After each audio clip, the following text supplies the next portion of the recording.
ඉතින් යාළුවනේ අද මුලින්ම මේ වීඩියෝ එකෙන් ඔයාලට හඳුන්වා දෙන්න හදන්නේ කොහොමද ගෙදරදී තා ලේසියෙන්ම පහසුවෙන්ම බාබකියු එකක් හරි හදාගන්න කියලා. ඉතින් අපි ඉස්සෙල්ලා බලමු අවශ්‍ය දේවල්. දෙහි ගෙඩි 2-3කුයි, තක්කාලි ගෙඩි 3-4කුයි, ඒ වගේම බීලුණු, සුදු ලුණු, මේකිලි ස්වල්පයක්. අපි චිකන් බාබකියු එකකුයි බීෆ් බාබකියු එක එකට දාන්න හදන්නේ. ඒ හින්දා ලෙග් පීස් 3-4ක් ගත්තා. ඒ වගේම බීෆ් කිලෝ එකමාරක් විතර ගත්තා. ගානට හීනියට අපි ස්ලයිස් කරලා කපා ගත්තේ. ඒ කපාගත්තු මස් ටික තමයි තියෙන්නේ. ඒ වගේම ඉඟුරු අන්තිමට අවශ්‍ය වෙනවා අපිට සෝස් අවශ්‍ය වෙන සෝස් තියෙනවා. ඉතින් යාළුවනේ මේ ගත්තු කලමනා ටික බඩු ටික ලස්සන්ට පිළිවෙලකට සුද්ධ කරලා හොදලා තියා ගන්නවා. මස් එක නම් සාමාන්‍යයෙන් කපන්න ස්ලයිස් කරන්න කලින් හොදගත්ත නම් හොඳයි. මොකද්ද ඒ කපලා කෑලි කරලා හේදුවොත් එimhe මම හිතන්නේ ඔක තියෙන රසය අඩු වෙනවා. එහෙම දෙයක්ත් වෙනවා. ඒ වගේම තමයි අවශ්‍ය 3-5 කුඩු. ඒ කියන්නේ සූදුරු කුඩු, ගම්මිරිස් කුඩු, ඒ වගේම මිරිස් කුඩු. මේවා සියල්ලක්ම අපි අරගෙන වෙන වෙනම තියාගෙන ඊට පස්සේ අර කලින් තිබුණු සුදු ලුණු ටික හොඳට කොටලා ගන්නවා. සමහරව බ්ලෙන්ඩ් කරලා ගන්නවා. ඒ වගේම මෙතන අවශ්‍ය තරමට ලුණු සල්පයකුත් අරගන්නවා. ඒ වගේම තමයි ඉඟුරු ටිකත් එක්ක බ්ලෙන්ඩ් කරගන්න, නැත්තම් කොටා ගත්තත් ප්‍රශ්නයක් නැහැ. ඉතින් එහෙම කරගත්තු ඒව ටික අන්තිමට මොකද කරන්න ඕනේ? එක භාජනයකට එකින් එක අපි එකතු කරනවා. ඔය එකතු කරන හැටි තමයි පෙන්වන්නේ ඔය. ඉස්සල්ලාම ඔය බඩු ටික ඔක්කොම ටිකින් ටික හිමින් සීරුව එකතු කරලා කලවම් කරගන්නවා. මේ කලවම් කිරීමේ අතරතුර තමයි මේ පෙන්වන්නේ කොහොමද ඔයාලට කරගන්න ඕනේ කියලා.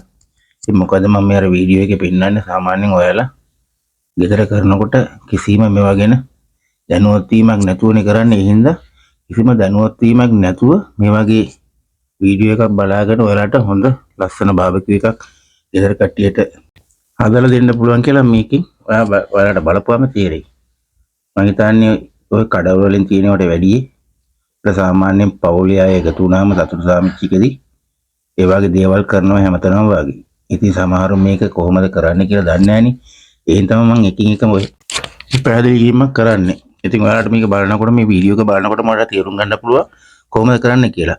මේකේ ප්‍රමාණයක් කියනකොට සාමාන්‍යයෙන් ඔයාලට හිතා ගන්න පුළුවන් නේ සාමාන්‍යයෙන් මස් කිලෝයකට කොච්චරක් විතර සාමාන්‍යයෙන් ඔය 3-5 කුඩු ඔක්කොම කලමනා ටික අවශ්‍ය වෙන්නේ කියලා හිතා ගන්න පුළුවන්. මොකද හැමදාම ගෙදරින් අම්මලා වෙනවනේ. ඒකන ප්‍රශ්නයක් කරගන්න ඕනේ.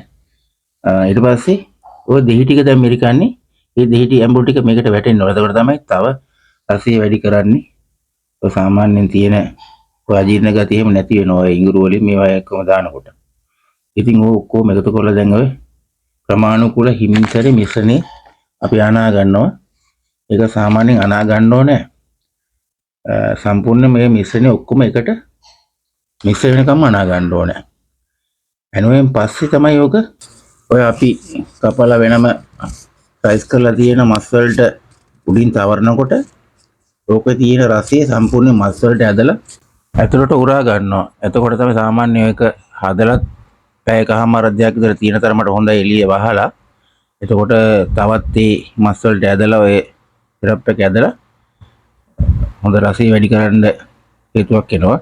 දැන් ඔය පැයකමාරක් විතර මස් එක වෙනම භාජනයක දාලා මෙතනින් එහාට තමයි තියන්න ඕනේ.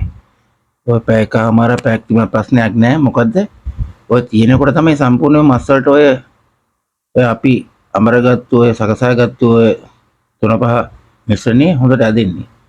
දැන් ඔය මස් වලට දාන්න ඔය මස් අපි කපාගත්තු ස්ලයිස් කරපු මස් තියෙන්නේ. ඔය හීනියට තියෙන ඔය මස් කැලටි කැබල් ටික. මොකද හරක් මස් කියන්නේ සාමාන්‍ය මේවට ගන්න වැඩිපුරම හරක් මස් තමයි.